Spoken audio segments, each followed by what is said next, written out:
What's up, man? Welcome back. Today I'll be doing a response of sorts to General Marvel's video, Nice Guys Do Not Finish Last. Of course, this video was made back in 2012, so I will make sure that the next response video is a little bit more recent. I should also make another note that this video was made the year after her boyfriend, Max No Sleeves, and her had moved in together, and 4 months later they would eventually break up and she'd start dating a guy by the name of Julian in June the next year. So this could be her venting and using her channel's confirmation bias in her own choices of men. But we can only know for sure by looking at her points. So let's get into the video.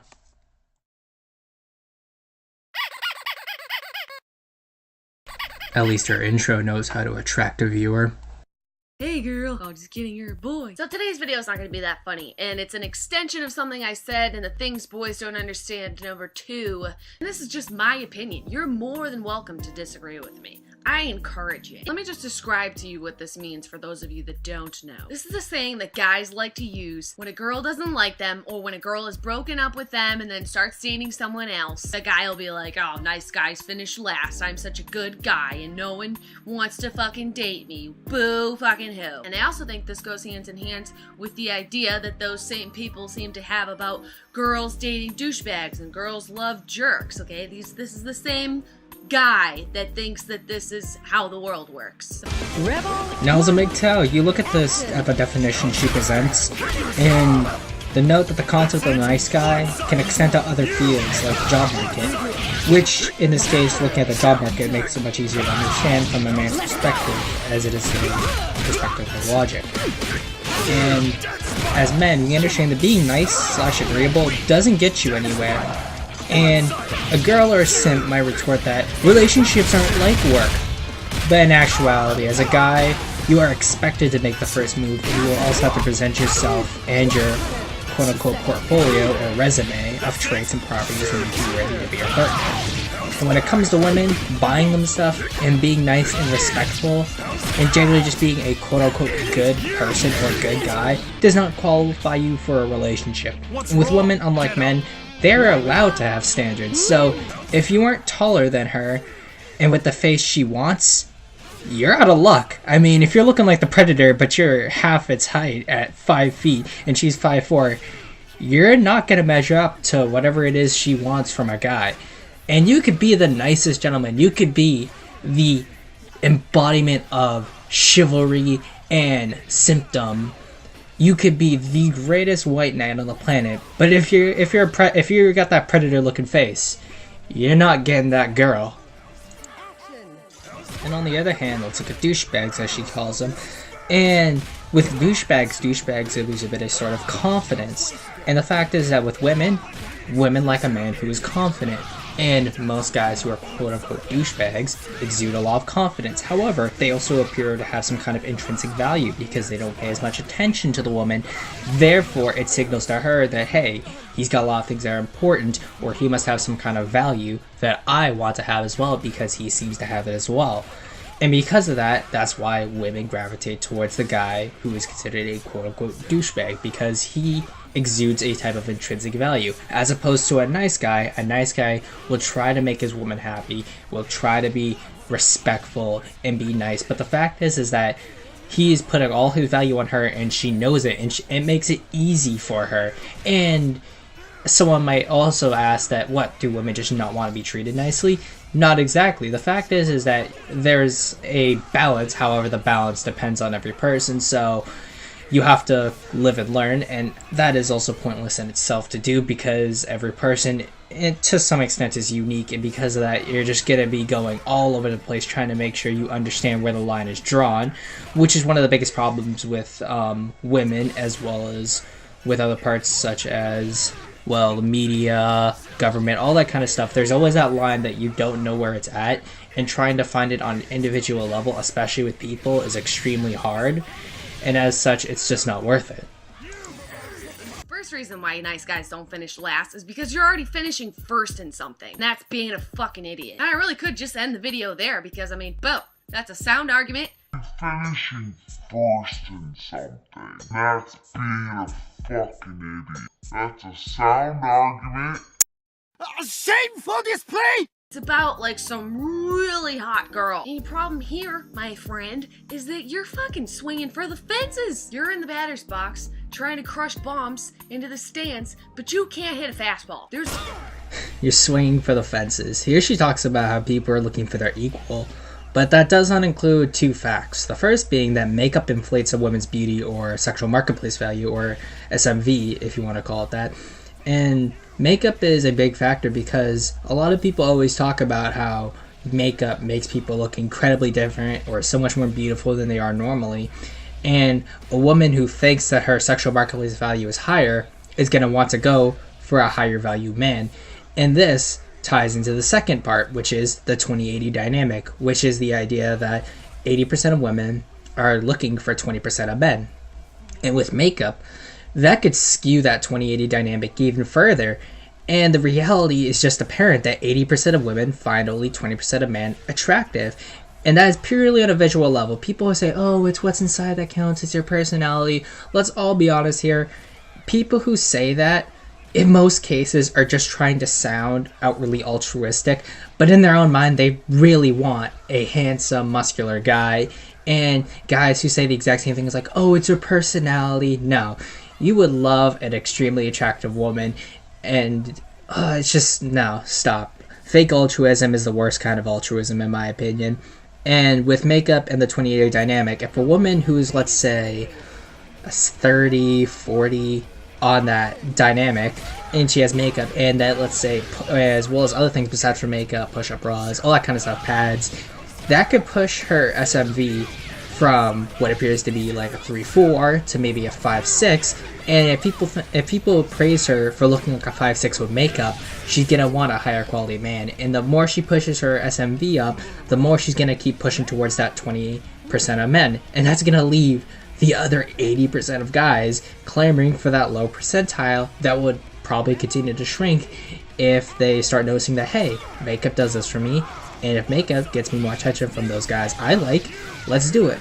Of course, there are other factors that can't be changed, such as weight and stuff like that, that will not really be able to be influenced by makeup or other stuff.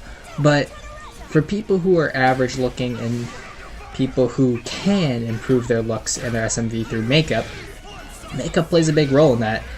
And in a way, this idea of the 20-80 dynamic and the fact that makeup and other products for women will always increase their SMV and make that 20-80 dynamic even more skewed, whatever you want to say. It kind of lends credence to the black pill because you are always going to be fighting an uphill battle. However, I'd probably have to elaborate more on the truths as well as where the black pill lies in terms of sort of its place within red pill philosophy. What are you gonna do? Take her to your mom's basement and show her how to play fucking Dungeons and Dragons? Like, no!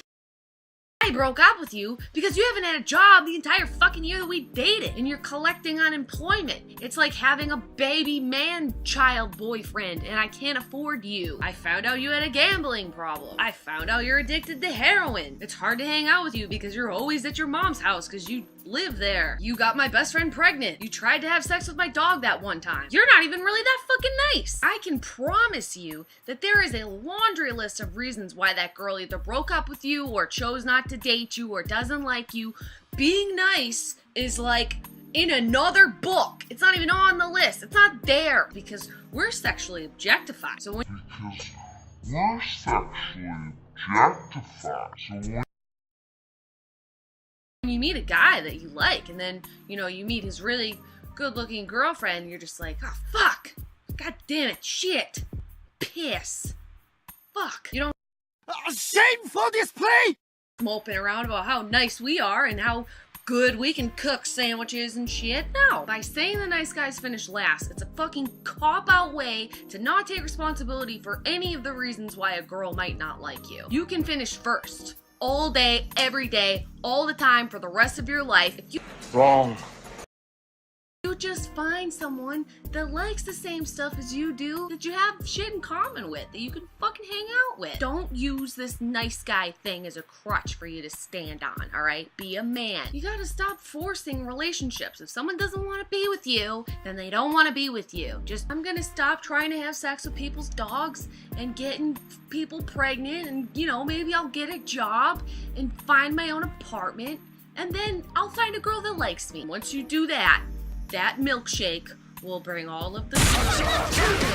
Aside from how faulty and funny the last bit of that video is, it does really say a lot about how women see the quote-unquote nice guy or someone who complains about relationships because, oh, I'm sexually identified, I'm objectified too, and you shouldn't be complaining, oh, we don't complain about what a guy's with another woman.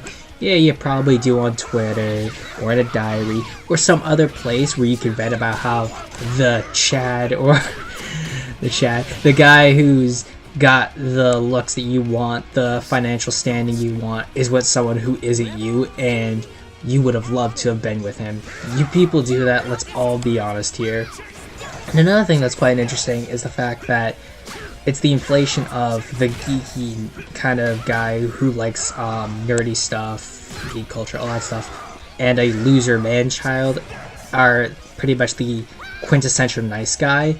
And it's really interesting because, once again, as a MGTOW, a nice guy can still just be a simp, a guy who may get a girlfriend, and at the end of the day, he's pretty much just a wage slave to this woman and her kids. A nice guy could also be the boyfriend of a single mother, and now he's raising some other dude's kid, may have one kid of her own, but now he's still a wage slave.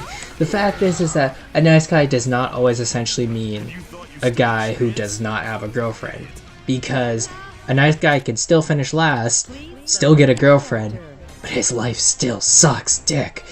But, I mean, there really isn't much else to say from this last part, because it's all just shaming lines. Because it's like saying, oh, you're not this, you're not that. And the fact is, as a man, you shouldn't have listened to that. I saw someone in the comments saying, oh, I don't understand why all those people are saying, oh, don't take dating advice from a woman. Yeah, don't.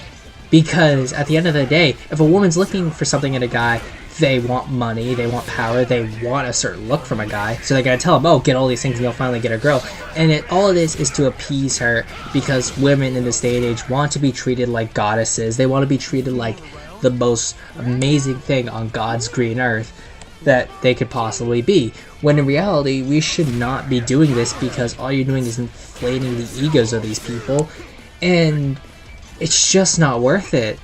Do some other things. And she even says, like, oh, find someone you have some common interests with so you can hang out. Why would I find a woman who I have common interests with? I mean, I don't have a lot of friends, but if you have a lot of guy friends who you have common interests with, just hang out with them. I mean, why waste your time looking for a woman that, like, you have similar interests with? I mean, it's good for conversation, but at the end of the day, if you're playing with your mates on Xbox and you have a girlfriend who also plays Xbox, who is it that you're really gonna want to spend more time with? The guys you've known for ages and that you already know how to play with and enjoy your time with, or a girl you're really just trying to have a relationship with? Because at the end of the day, whether you're looking for a relationship for sex, marriage, your common interests aren't the reason why you're getting married or you want a bone. It just doesn't work like that. But that's all the time I have in this video. Hope you like it. Like, share, and subscribe. And as always, man, live for yourself, by yourself, and make sure to give women and gynocentrism the coup de grace. See ya.